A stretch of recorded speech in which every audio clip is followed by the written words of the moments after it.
not all boilerplate provisions are equal. Some of them are ones that I invest a lot of time in and take my time to make sure I get them right. Other ones I review quickly to make sure it has the core concept and move on. And others, honestly, I just scan.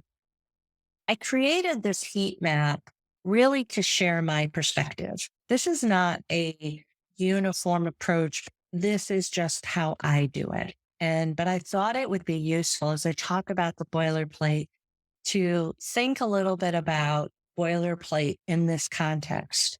And you'll see the two axes cover the things I care the most about, which is what do I consider the most essential and most important? And what do I worry about the most? So you can see the upper right quadrant has the four things in the boilerplate, other than the ones that are not covered in this presentation, that I worry about the most. And that's force majeure, assignment, notices, and waiver. Those to me are the four most important. Now, I also worry about audit and injunctive relief. Those are important in some agreements, not all agreements, because there are a lot of counterparties who don't do auditing. And so they don't worry too much about having an audit provision.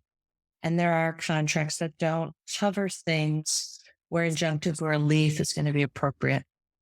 So that's why I don't worry as much about those. Whereas the other four in the upper right typically are covered in almost every contract and important in almost every contract. And so I've also color coded the different entries. I wanted to convey what I do with them. So the blue ones are the ones where I take time to make sure the wording is as I need it to be. I invest in what the words specifically say. And if they don't say what I want them to say, I change them. The ones in green, I'm much more concerned that the concepts are covered. There are a lot of different ways to write these provisions, these boilerplate provisions in green. There's a lot of different ways to write it that I'm okay with. So the blue ones, I make sure it follows my approach.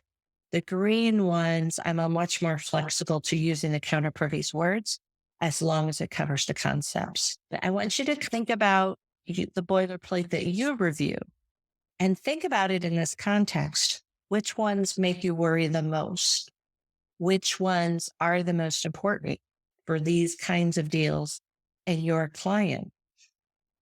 Which ones do you really care about what they say and which ones don't you?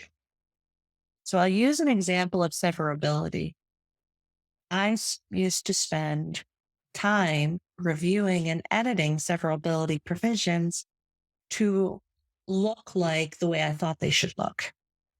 What I learned is that I'm losing my negotiating currency, as I like to call it, by focusing on severability, something that in my commercial contract world is extremely remote that anything would ever come up under severability, especially compared to some of these other provisions that are ones I worry about more, and especially the ones where I really care what they say.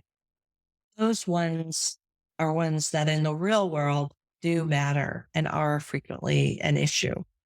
So I've learned to really think about my boilerplate, think about what's important, think about where I want to spend my time, because you can't treat every single boilerplate as of equal importance because they're not.